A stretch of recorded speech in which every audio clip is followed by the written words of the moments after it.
Hello student, welcome back to the channel. बच्चों, आज के टॉपिक में मैं डिस्कस करूंगा प्रोविजन एंड रिजर्व को। थोड़ा सा हम आगे बढ़ेंगे, इस चैप्टर को कंटिन्यू कर रहे हैं हम। तो हम देखेंगे कि लायबिलिटी, प्रोविजन और रिजर्व, ये तीनों जो कंसेप्ट है बहुत इंपॉर्टेंट है और इसको हम अच्छे से समझेंगे, एग्जाम्पल के तौर पे समझेंगे कि ये क्या होते हैं। तो बच्चों, स्टार्ट करने से पहले मैं बता दूं, मैं करा रहा हूं class 11th accounts, chapter number 16, provision and reserve chapter का नाम है। बच्चों, मैं टीएस ग्रेवाल की बुक फॉलो कर रहा हूं जिसका एडिशन 2023-24 का है। यहां पर अगर हम आगे बढ़े तो ये देखें, ये जो टर्म्स हैं प्रोविजन एंड रिजर्व, जो मैंने आपको ऑलरेडी समझाया है, इसकी अंडरस्टैंडिंग दी है, मीनिंग, डेफिनेशंस के बारे में समझा दिया है। बट एक वर्ड और है लायबिलिटी, जो इसके साथ ही कहीं ना कहीं जुड़ जाता है। तो बच्चों, हमें समझना होगा कि लायबिलिटी, प्रोविजन और रिजर्व, ये तीनों क्या होते हैं, क्या डिफरेंसेस हैं, क्योंकि बहुत ही माइनर थोड़े थोड़े डिफरेंस है। हालांकि बहुत बड़े डिफरेंस नहीं है, लेकिन आपको बिल्कुल इसको पकड़ना है। इसको आप समझना चाहते हैं कि लायबिलिटी क्या हुआ, तो एक चुटकी में आपको समझ में आ जाए कि प्रोविजन क्या हुआ और रिजर्व क्या हुआ। तो बच्चों, इसीलिए मैं ये लेके आया हूं, what is liability, provision and reserve. Now first start with the liability. Example, business concept में जहां हमें नोन खर्चा, आपको पता है कोई एक्सपेंस है, लेट्स से एक एंटिटी बिजनेस में एक सैलरी है, किसी स्टाफ की सैलरी है, सैलरी आपको पूरे स्टाफ की salary let's say 5 lakh rupees बांटने हैं, मतलब हर महीने आपकी सैलरी पर मंथ है, ठीक है, 5 लाख रुपीस। एज्यूमिंग कि आप ये देखो 5 लाख रुपए, आपने पेमेंट कितनी कर दी उस महीने के एंड तक, मंथली है पेमेंट 4 लाख, डन। आपने 4 लाख की पेमेंट कर दी, बैलेंस जो बचा 1 लाख रुपीस। आपको पता है, यहां पर देखो समझने वाली चीज है कि आपकी लायबिलिटी है 5 लाख रुपए, सैलरी जानी है स्टाफ की। आपने पेमेंट कर दी 4 लाख रुपए, जब सैलरी ड्यू हुई तो आपने 1 लाख रुपए अभी तक पे नहीं करी, लेकिन आपको पता है कि 1 लाख रुपीस मुझे पे करना है हर महीने। तो आपकी ये 1 लाख रुपीस जो पे करना है, it is called as liability. ध्यान रखो बच्चों, फर्क मैं बताऊंगा, आपको समझना पड़ेगा। आप इसको कैसे इंटरप्रेट करोगे ये आप देख लो, क्योंकि यहां पर मैं आपको बताना क्या चाह रहा हूं, फिर मैं प्रोविजन बताऊंगा, फिर रिजर्व बताऊंगा, लेकिन आपको समझना पड़ेगा फर्स्ट इंस्टेंट पे कि व्हाट इज लायबिलिटी। लायबिलिटी वो है जहां आपको खर्चे का पता है और जो खर्चा आपने करना ही करना है, आपको अमाउंट भी पता है। देखो, खर्चा भी पता है, अमाउंट भी पता है, आपने वो एक्सपेंस करना है, तो दिस इज कॉल्ड लायबिलिटी। क्योंकि 1 लाख रुपीस आपकी लायबिलिटी है, पेमेंट करनी है, क्योंकि आपने अभी तक पेमेंट नहीं किया। आप देखते होंगे इसके अकाउंटिंग में इसको जो नाम देते हैं आउटस्टैंडिंग सैलरी, बिल्कुल सुना है, जनरल एंट्री में काफी बार सुना है आपने, आउटस्टैंडिंग सैलरी अकाउंट।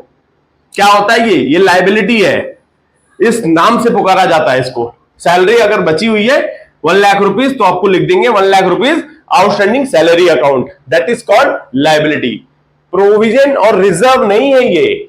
मैं आगे चल के बताता हूं आपको कि प्रोविजन और रिजर्व को कैसे डिफरेंशिएट करेंगे। तो बच्चों, यहां तक रही लायबिलिटी की बात। अब आते हैं प्रोविजन। क्या होता है प्रोविजन? जहां पर आपको खर्चा तो पता है, आपको खर्चा तो पता है कि इस तरह का एक्सपेंस हो सकता है, लेकिन आपको कंफर्म कोई फर्म अमाउंट नहीं पता। नॉन लायबिलिटी, आपको पता है कि यार ये एक्सपेंस हो सकता है। इनकम टैक्स, जैसे इनकम टैक्स है, लेट्स से इनकम टैक्स पे करना होता है हर कंपनी को, लेकिन अमाउंट अननोन है। लायबिलिटी नोन है, अमाउंट नॉट नोन, मतलब कंफर्म अमाउंट नॉट नोन। देखो, आपको पता है कि लायबिलिटी है आपकी इनकम टैक्स, कोई भी, मैं एक एग्जांपल दे रहा हूं, income tax liability, bad dept provision for bad डेप्ट हो गया, प्रोविजन फॉर डेप्रिसिएशन हो गया, provision for any litigation, notice government, provision for taxation, जिसको बोलते हैं कि हमारा डिमांड आ सकता है, टैक्स से हमारे को कुछ देना पड़ता है, और बैड डेप्ट अगर हो जाए तो मान लो किसी से हमें पैसा लेना है, जो बिजनेस में डेटर्स होते हैं, उसका पैसा नहीं आएगा, हो सकता है कि 5-10% हर बार होता है कि 5-10% डूब जाता है, तो वो आपको फैक्ट पहले से समझना है कि हाँ खर्चा तो है लेकिन अमाउंट नहीं पता, 10,000 डूबेगा, 5,000 डूबेगा, 20,000। अब यहां इनकम टैक्स आपको पता है कि आप 30% के स्लैब में हो, लेकिन आपकी कैलकुलेशन अभी नहीं हुई है। भाई किसके ऊपर, टैक्सेबल वैल्यू के ऊपर लगता है ना 30%, आपने अभी कैलकुलेशन नहीं करी है।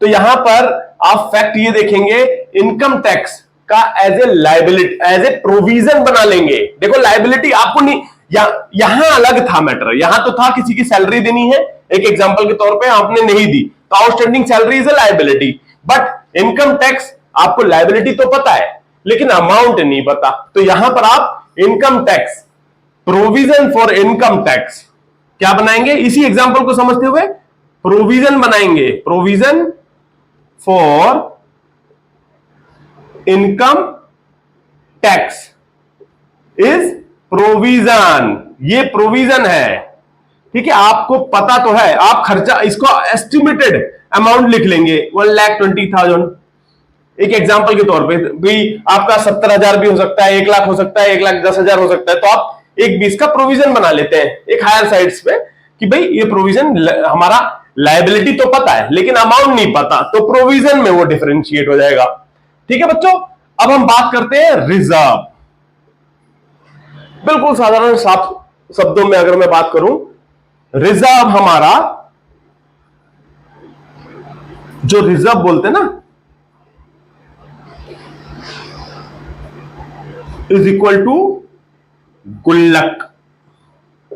भाई देखो यहां कोई लायबिलिटी नहीं है, कोई भी लायबिलिटी नहीं है, लेकिन कंटिंजेंसी, आपने एक्सपेंशन के लिए, बिजनेस के लिए कुछ आपने अमाउंट प्रॉफिट के बाद अगर आप रख लेते हैं, देखो ये तो प्रॉफिट से पहले है, ये सब, ये भी ध्यान रखना, लायबिलिटी आपके प्रॉफिट्स में से घटना है, आपने प्रोविजन बना लिया वो भी आप प्रॉफिट से घटाते हैं बिजनेस की P&L, profit and loss account में, लेकिन रिजर्व आफ्टर द प्रॉफिट, इसका भी एग्जांपल बताता हूं, गुल्लक है ये, आप प्रॉफिट के बाद जो पैसा, लेट्स से कंपनी का प्रॉफिट 5 लाख रुपए हुआ, 5 लाख, अब जब प्रॉफिट के बाद आप शेयर होल्डर्स को पैसा देते हैं, मान लो 3 है तो आपने, या 5 है मान लो, तो आपने 1-1 लाख रुपए सबको देने, 1-1-1-1, प्रॉफिट जब डिस्ट्रीब्यूट करते हो एप्रिसिएशन में, आप 1-1 लाख रुपए सबको देते हैं, 1 लाख, ठीक है।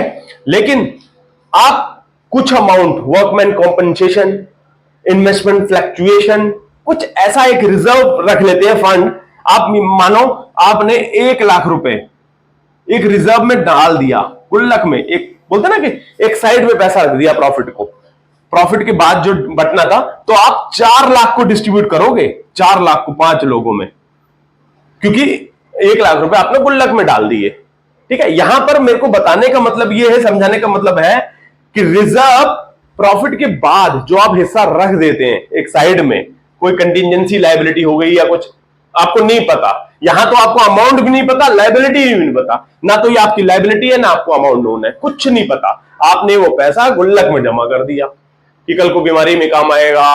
वर्कमैन एम्प्लॉय होती है, जो बोलते हैं ना कॉम्पेंसेशन, जब वर्कमैन, किसी का एक्सीडेंट हो गया, किसी को देना पड़ सकता है, भाई बिजनेस चला रहे हैं ना, तो बिजनेस में कभी कंटिजेंसी किसी तरह की आ जाती है, तो बिजनेसमैन क्या करता है कि कुछ फंड रिजर्व में डाल देता है प्रॉफिट के बाद, बाकी जो पैसा बचा वो डिस्ट्रीब्यूट करता है अमंग्स दी पार्टनर्स। तो बच्चों उम्मीद ये करता हूं आपको concept of liability, provision and reserve अच्छे से समझ में आया होगा।